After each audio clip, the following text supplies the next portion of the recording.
بسم اللہ الرحمن الرحیم۔ السلام علیکم ورحمۃ اللہ وبرکاتہ۔ حضرت ابن عباس اور محمد بن کعب فرماتے ہیں کہ حضرت یعقوب علیہ السلام اپنے بیٹوں کو نظر لگنے سے خوف زدہ ہوئے تھے، کیونکہ وہ بیٹے خوبصورت، خوش نظر، حلیے والے اور خوش منظر تھے۔ لہٰذا یعقوب علیہ السلام اس بات سے ڈرے کہ کہیں لوگ ان کے بیٹوں کو نظر بد کے ذریعے نقصان نہ پہنچائیں، کیونکہ نظر لگنا حق ہے جو کسی ماہر گھڑ سوار کو اس کے گھوڑے سے گرا دیتی ہے۔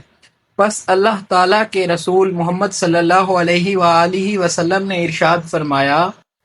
ترجمہ: اور نظر بد لگنا حق ہے، اور اگر تقدیر پر کوئی حاوی ہو سکتا ہے تو یقیناً نظر بد حاوی ہو جاتی۔ اور اگر تم لوگوں کو خود کو غسل دینے کا کہا جائے تو غسل دو۔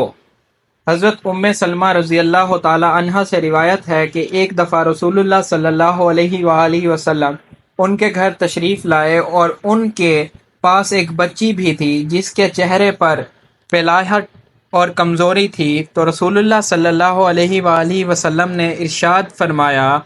ترجمہ: اس پر دم کراؤ کیونکہ اس پر نظر کا اثر ہے۔ صحیح البخاری، صحیح مسلم۔ جس کی نظر لگتی ہے وہ حاسد ہوتا ہے، لیکن ہر حاسد کی نظر نہیں لگتی۔ اسی لیے جب حاسد حسد کرتے ہیں تو ہمیں ان کے شر سے اللہ کی پناہ طلب کرنے کا حکم اور تعلیم دی گئی ہے۔ بڑوں کی نسبت بچوں پر نظر بد کا اثر جلدی ہوتا ہے۔ ایک دفعہ رسول اللہ صلی اللہ علیہ وآلہ وسلم نے حضرت جعفر طیار رضی اللہ تعالی عنہ کے بچوں کو دیکھا تو ان بچوں کی والدہ اسماء بنت امیس رضی اللہ تعالی عنہا سے دریافت فرمایا، ترجمہ: کیا معاملہ ہے کہ میں اپنے بھائی کی اولاد کے جسم دبلے پتلے دیکھ رہا ہوں؟ کیا انہیں کوئی مشکل، بھوک، بیماری یا تکلیف وغیرہ درپیش ہے؟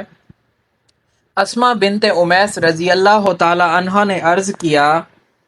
ترجمہ: جی نہیں، لیکن انہیں بہت جلد نظر لگ جاتی ہے۔ تو رسول اللہ صلی اللہ علیہ وآلہ وسلم نے اسماء رضی اللہ تعالی عنہ کی اس بات کی تائید فرماتے ہوئے ارشاد فرمایا، ان پر دم کرو۔ حضرت اسماء بنت امیس رضی اللہ تعالی عنہ کا فرمان ہے کہ میں نے رسول اللہ صلی اللہ علیہ وآلہ وسلم میں خدمت میں دم کے الفاظ پیش کیے تو انہوں نے ارشاد فرمایا، ان پر دم کرو۔ دم سے مراد وہ الفاظ ہیں جن کے ذریعے اللہ تعالیٰ کے حضور نظر بد، جادو، آسیب اور بیماری وغیرہ سے نجات اور شفا طلب کی جاتی ہے، اور کسی شک اور شبے کے بغیر یہ کہنا حق ہے کہ اس کام کے لیے قرآن کریم کی آیات مبارکہ اور رسول اللہ صلی اللہ علیہ وآلہ وسلم کی صحیح ثابت شدہ احادیث مبارکہ میں بیان کردہ الفاظ کے علاوہ کوئی اور الفاظ استعمال کرنا جائز نہیں۔ نظر بد کی پہچان۔ نظر بد یا جادو اور آسیب کا اثر ہونے کی بہت سی علامات ہوتی ہیں۔ کچھ علامات تو ایسی ہوتی ہیں جن کے ظاہر ہونے کی صورت میں مزید کسی جانچ کی ضرورت نہیں ہوتی، اور کچھ علامات ایسی ہوتی ہیں جن کا سبب کوئی جسمانی یا نفسیاتی بیماری یا غیر معمولی رویہ بھی ہو سکتا ہے۔ لہٰذا ہمیں اچھی طرح سے یہ سمجھ لینا چاہیے کہ کسی پر جسمانی مشکلات نمودار ہونے کی صورت میں اسے نظر بد کا شکار سمجھ لینے سے پہلے ضروری ہے کہ جسمانی طور پر اس کا طبی معائنہ کرایا جائے، اور کسی صحیح مستند نفسیاتی طبیب سے بھی اس کا معائنہ کرایا جائے، اور اگر ان دونوں اطراف سے اس میں کسی بیماری یا غیر معمولی حالت و کیفیت کا پتہ نہ چل سکے تو پھر نظر بد لگنے یا کسی جادو یا آسیب وغیرہ کے ہونے کے بارے میں سوچنا چاہیے۔ طبی اور نفسیاتی معائنے کے بعد اس امکان کے بارے میں سوچا جانا چاہیے۔ فی الفور اس پر یقین نہیں کر لینا چاہیے کہ نظر ہی لگی ہے یا کوئی جادو یا آسیب وغیرہ کا اثر ہو گیا ہے۔ جب نظر بد، جادو یا آسیب وغیرہ کا اثر انداز ہونے کا یا ایسے کسی امکان کا معلوم کرنا ہو تو اس کا بہترین اور تجربات سے ثابت شدہ طریقہ یہ ہے کہ جس شخص کے بارے میں ایسا کوئی شک ہو اس شخص پر قرآن کریم کی تلاوت کی جائے، ان آیات کی تلاوت جو صحیح عقیدے اور عمل والے علماء کے تجربات کے مطابق اور بلا شک و شبہ اللہ تعالیٰ کی مشیت سے ایسے معاملات میں علاج کی تاثیر رکھنے والی ہوتی ہیں۔ جب ان آیات کو مشکوک شخص یا مریض شخص کے سامنے تلاوت کیا جاتا ہے، یا بسا اوقات جب اس کے سامنے قرآن کریم کی تلاوت کی جاتی ہے تو اس پر درج ذیل علامات ظاہر ہوتی ہیں: چہرے پر پلاہٹ ظاہر ہونا، سینے میں گھٹن کا احساس ہونا، تلاوت سننے کے دوران جسم کے مختلف حصوں میں درد ہونا، معمول سے زیادہ گرمی محسوس ہونا، پسینہ آنا، خاص طور پر کمر پر پسینے کی کمی یا زیادتی سے نظر کی شدت کا اندازہ ہو جانا،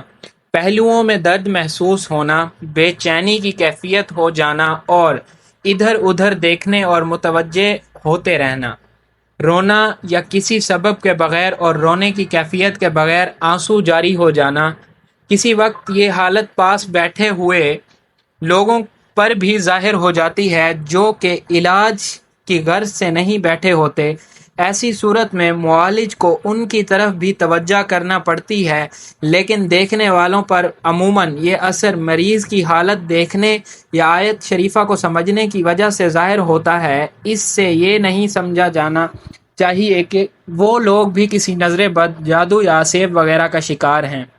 پہلوؤں کا پھڑکنا اور جسم کے مختلف حصوں کا بلا ارادہ خود بخود حرکت کرنا، پھڑکنے اور حرکت کی کیفیت، رفتار اور انداز سے بھی علاج کرنے والوں کو نظر بد کی قوت کا اندازہ ہو جاتا ہے۔ دل ڈوبنے کی کیفیت وارد ہونا، پٹھوں کا اکڑنا، کھینچنا اور درد ہونا، نیند، نیم بے ہوشی اور بے حواسی محسوس ہونا اور کوئی بھی کام کرنے کی قدرت نہ پانا، پہلوؤں میں ٹھنڈک کا احساس ہونا، کسی طبی اور مادی سبب کے بغیر جسم پر نیلاہٹ اور سبزی مائل دھبوں کا ظاہر ہونا۔ نظر بد کا علاج نبوی صلی اللہ علیہ وآلہ وسلم وہ دم جو جبرائیل علیہ السلام نے رسول اللہ صلی اللہ علیہ وآلہ وسلم پر کیا۔ ترجمہ: میں اللہ کے نام سے آپ پر دم کرتا ہوں اور اللہ ہی آپ کو شفا دے گا ہر ایک بیماری سے جو آپ میں ہے، اور گرہوں پر، گانٹھوں پر جادو اور ٹونے کر کر کے پھونکنے والیوں کے شر سے اور حسد کرنے والے کے شر سے۔ جب وہ حسد کرتا ہے، سنن ابن ماجہ، سنن ترمذی۔ اسے مریض پر 3 دفعہ پڑھا جائے، وہ دم جو رسول اللہ صلی اللہ علیہ وآلہ وسلم ہر قسم کے مریضوں پر فرمایا کرتے تھے۔ ترجمہ: دے اے لوگوں کے رب شفا، دینا صرف تیرے ہی ہاتھ میں ہے، بیماری، تکلیف وغیرہ کو دور کرنے والا تیرے سوا اور کوئی بھی نہیں۔ صحیح بخاری۔